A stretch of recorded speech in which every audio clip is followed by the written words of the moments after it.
ختم کے کھانے ہوتے ہیں کہ بھائی حلوہ بنایا، اس کے بعد قرآن پاک پڑھ کے جو ہے پھونک مار دی گئی، یا اس کے علاوہ ہمارے یہاں رسمیں ہوتی ہیں، ہر جمعرات کو گھروں میں کھانا بنایا جاتا ہے، قرآن کی تلاوت کی گئی اور دعا کر دی گئی، اس پہ برکت کے لیے پھونک مار دی گئی، اس سے کھانا حرام نہیں ہوتا، یہ بات دماغ میں بٹھا لیجئے۔ ہاں یہ ضرور ہے کہ اپنے سامنے آپ کو کھانا ہو، پینے کی چیز ہو یا پہننے کی چیز ہو، اس کے اوپر قرآن پاک کی تلاوت کر کے پھونک مارنا یہ جائز ہے، مشروع ہے یا نہیں ہے، اس میں دو فہمیں آپ کو بیان کر دیتا ہوں علماء کی رہی ہے۔ ایک طبقہ اس کو ٹھیک سمجھتا ہے، وہ قیاس کرتا ہے، اور ایک طبقہ علماء کا جو بہتر سمجھتا ہے کہ نہ کیا جائے، لیکن کوئی کر لے ٹینشن نہیں ہے، لیکن بہتر یہ قرآن ہم نہ پڑھیں، ذکر و اذکار کریں۔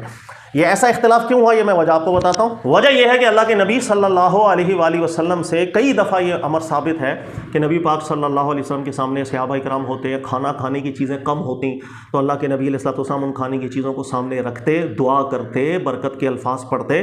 تو سب کو پھر کھانا اکٹھا کر کے پھر سب کو حکم دیتے کہ مل کے سب کھائیں، تو سب کا پیٹ بھی